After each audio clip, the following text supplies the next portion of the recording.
আসসালামু আলাইকুম রহমতুল্লাহি ওবরাকাতুহু। আজকে আমরা বেতন খাতে আয়ের একটা খুবই গুরুত্বপূর্ণ টপিক নিয়ে আলোচনা করব। সেটা হচ্ছে বেতন স্কেলের অঙ্ক। বেতন স্কেলের অঙ্কটা কি একটু মনোযোগ দিয়ে দেখবেন। এইখানে প্রশ্নে বলা হয়েছে যে জনাব জাফর একটি আন্তর্জাতিক কোম্পানির ঊর্ধ্বতন কর্মকর্তা। তারপরে যে লাইনটা, এই লাইনটা আসলে অনেকেরই বুঝতে সমস্যা হয়। খুবই মনোযোগ দিয়ে দেখবেন আমি কি বলি। প্রথমে দেখবেন 25,750।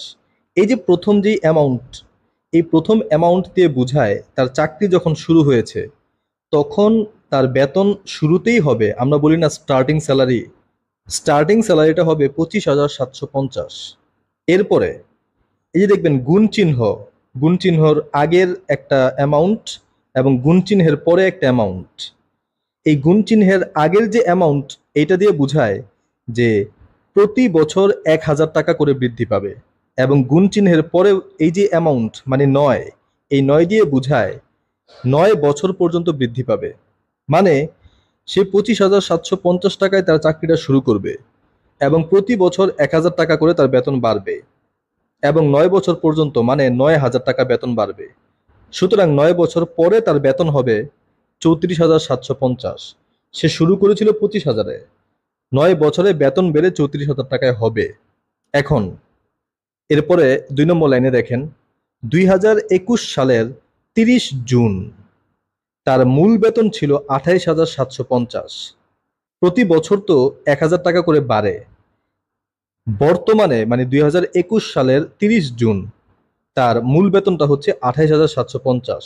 এর মানে বোঝায় সে অনেক বছর ধরেই কাজ করছে, অন্তত 3 বছর তো হয়েছে, তাই না? আরেকটা ব্যাপার আপনাদেরকে মনে করাই দিই, সেটা হচ্ছে এই ট্যাক্সের যে অঙ্কগুলা, এইখানে যে বাৎসরিক হিসাবটা হয় সেটা হচ্ছে 1 বছরের জুলাইয়ের 1 থেকে পরের বছরের জুনের 30।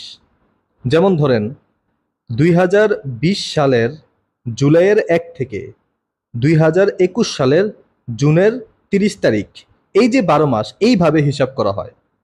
যখনই আমরা ট্যাক্সের অঙ্ক করতে যাব তখন আমাদের যে কর বর্ষটা চিন্তা করব বা আয় বর্ষটা চিন্তা করব, সেটা আমরা চিন্তা করব বছরের মাঝখান থেকে বছরের মাঝখান পর্যন্ত। এইখানে 2021 সালের 30 জুন তার মূল বেতনটা কত? 28,750, তাই না? এখন দেখেন তার আগের বছর থেকে যদি আমি হিসাব করি, 2020 সালের জুলাইয়ের 1 থেকে 2021 সালের 30 জুন, মানে এই হচ্ছে 12 মাস। আচ্ছা, এখন দেখেন 2020 সালের আর 2021 সালের যে আয় বছর, আমরা যেটাকে বলি 20-21 আয় বছর, তখন তার মূল বেতনটা নির্ণয় করতে বলছে। দুইটা কন্ডিশন দিছে। একটা কন্ডিশন হচ্ছে বেতন বৃদ্ধির তারিখ যদি 1 নভেম্বর হয় তাহলে কি, আর যদি বেতন বৃদ্ধির তারিখ 14 নভেম্বর হয় তাহলে কি। দুইটা কন্ডিশন, দুইটা কন্ডিশনে মূল বেতনটা বের করতে বলছে। প্রথমে আমরা যদি বেতন বৃদ্ধির তারিখ 1 নভেম্বর হয় তাহলে কেমন হয় এটা দেখি। এইখানে একটা জিনিস আপনাদেরকে আবার আমি রিমাইন্ড করাই দিই, সেটা হচ্ছে 2021 সালের 30 জুন তার বেতন কত? 28,750। আচ্ছা, প্রতি বছর তো বেতন বাড়ে, কবে বাড়ে? 1 নম্বর কন্ডিশন অনুযায়ী নভেম্বরের 1 তারিখ। তাহলে স্বাভাবিকভাবেই 2020 সালের নভেম্বরের 1 তারিখে বেতনটা বেড়েছে। তাহলে নভেম্বর 1-এর আগে পর্যন্ত সে নিশ্চয়ই 28,750 টাকা বেতন পাইতো না, সে 27,750 টাকা বেতন পাইতো, তাই না? এই জিনিসটা আশা করি বুঝতে পেরেছেন যে হিসাবটা তো 2020-এর জুলাইয়ের 1 থেকে 2021-এর জুন 30। এখন বেতন তো বাড়ে নভেম্বর 1, সুতরাং 2021-এর নভেম্বর 1-এর কথা তো আসতে পারে না, কারণ 2021-এর 30 জুন পর্যন্ত এখানে হিসাব। সুতরাং 2021-এর নভেম্বরের কথাটা তো আসতে পারে না। নিশ্চয়ই 2020-এর নভেম্বরে বেতনটা বেড়েছিল। হ্যাঁ, 2021-এ আবার বেতন বাড়বে, ওটা তো পরের বছরের হিসাব। এখন তো আমরা পরের বছরে যাই নাই। সুতরাং বেতন বেড়েছিল 2020-এর নভেম্বরের 1 তারিখে। সুতরাং 2020-এর নভেম্বরের 1 তারিখের আগে, মানে জুলাই, অগাস্ট, সেপ্টেম্বর, অক্টোবর, এই যে 4 মাস, এই 4 মাস তার বেতন কিন্তু 28,750 ছিল না, 1,000 টাকা কম ছিল, মানে 27,750 টাকা ছিল। সুতরাং ওই 4 মাস সে বেতন পেয়েছিল 27,750। এই কারণে দেখেন উত্তরের মধ্যে লেখা হয়েছে যে জুলাই 2020 হতে অক্টোবর 2020 পর্যন্ত, এই যে 4 মাস, সে 27,750 টাকা বেতন পাইছে। এরপরে নভেম্বর 1, 2020 থেকে জুন 2021 পর্যন্ত এই যে 8 মাস, এই 8 মাস সে কত টাকা করে বেতন পেয়েছে? 28,750 টাকা। এবং এইভাবে তার 12 মাসের মোট বেতনটা বের করা হয়েছে। এটা তো একটা কন্ডিশন গেল। এরপরে 2 নম্বর কন্ডিশনটা দেখেন, যদি বেতন বৃদ্ধির তারিখ 14 নভেম্বর হয় তাহলে কি হবে? আচ্ছা, প্রথমে ছিল 1 নভেম্বর বেতনটা বাড়ে, তাই না? সুতরাং মাসের শুরু থেকেই নতুন বেতন, কিন্তু এইখানে তো 14 নভেম্বর বেতনটা বেড়েছে, সুতরাং মাসের শুরু থেকেই নতুন বেতন না। এইখানে খেয়াল করে দেখেন, ওই যে প্রথম 4 মাস 2020-এর জুলাইয়ের 1 থেকে অক্টোবর পর্যন্ত, এই 4 মাস তো কোনো হেরফের হয় নাই। এই 4 মাস তো 27,750 ছিল। এই জন্য দেখেন, জুলাই 2020 থেকে অক্টোবর 2020 এই 4 মাস সে 27,750 টাকাই স্যালারি পেয়েছে। ঠিক আছে, এরপরে নভেম্বরে সে 2 ধরনের বেতন পেয়েছে, কারণ বেতন তো মাসের মাঝামাঝি বেড়েছিল। প্রথম 13 দিন কেন? কারণ 14 নম্বর দিন থেকে তো বেতন বৃদ্ধি, সুতরাং প্রথম 13 দিন সে 27,750 টাকা হিসেবেই বেতন পাবে। এখন 27,750 এটা তো 30 দিনের, সুতরাং 30 দিয়ে ভাগ, 13 দিয়ে গুণ। এরপরে দেখেন 14 তারিখ থেকে 30 তারিখ পর্যন্ত এই 17 দিন, এই 17 দিন কিন্তু সে বৃদ্ধি পাওয়ার পরে যেই বেতন সেটা পেয়েছে।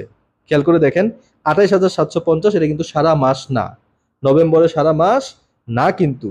এই জন্য 30 দিয়ে ভাগ, 17 দিয়ে গুণ, কারণ 14 থেকে 30 তারিখ 17 দিন হয়। এই যে দেখেন নভেম্বর মাসের বেতনটা হিসাব করলো।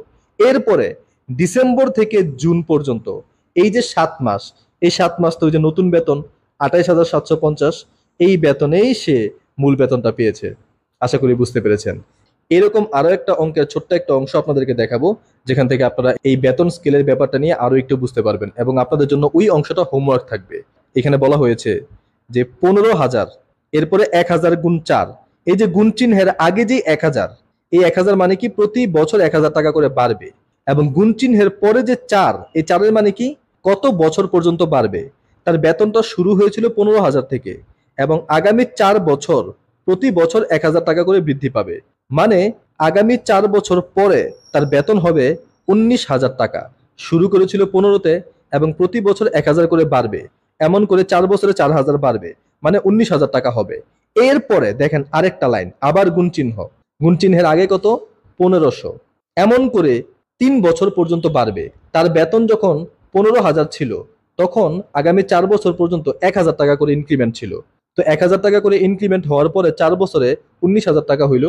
যখনই 19,000 টাকা হয়ে গেল, তখন ইনক্রিমেন্টটা বেড়ে গেল। এখন থেকে প্রতি বছর 1,500 টাকা করে ইনক্রিজ হবে, এবং এই 1,500 টাকা ইনক্রিমেন্ট 3 বছর পর্যন্ত চলবে। তো 19,000 টাকা হওয়ার পরে পরের বছরে তার বেতন হবে 1,500 টাকা বেড়ে 20,500 টাকা। তারপরের বছর আবার 1,500 টাকা বেড়ে হবে 22,000 টাকা। তারপরের বছর আবার 1,500 টাকা বেড়ে হবে 23,500 টাকা। আশা করি এই লাইনটা বুঝতে পেরেছেন। এরপরে দেখেন যে 30 জুন তার মূল বেতন ছিল 20,500। আচ্ছা, 19,000 হওয়ার পরে 1,500 টাকা করে বাড়বে, তাই না? এই যে 20,500, এটা নিশ্চয়ই 19,000-এর পরে 1,500 বৃদ্ধি পেয়েছে, তাই না? এই 20,500-র আগে যেই বেতনটা ছিল সেটা ছিল 19,000 টাকা। এখন দেখেন তার বেতন বৃদ্ধির যেই তারিখ সেটা হচ্ছে জানুয়ারি 17। এর মানে কি বুঝায়? এই যে দেখেন আগের বছরের মানে 2020 সালের জুলাইয়ের 1 থেকে 2021 সালের জানুয়ারি 1 পর্যন্ত তার বেতন কত ছিল? 19,000 টাকা। এরপরে জানুয়ারি মাসেও কিছু দিন তার বেতন 19,000 টাকা ছিল। কত দিন ছিল? 16 দিন তার বেতন 19,000 টাকা ছিল। এরপরে জানুয়ারি মাসে 15 দিন তার বেতন কত ছিল? 20,500 টাকা। এরপরে ফেব্রুয়ারি, মার্চ, এপ্রিল, মে, জুন, এই যে 5 মাস, এই 5 মাস তার বেতন কত করে? 20,500 করে। আশা করি ব্যাপারটা আপনাদের কাছে একদম ক্লিয়ার। এই দুইটা জিনিস আপনারা প্র্যাকটিস করবেন এবং ইনশাআল্লাহ আপনাদের জন্য একদম সহজ হয়ে যাবে।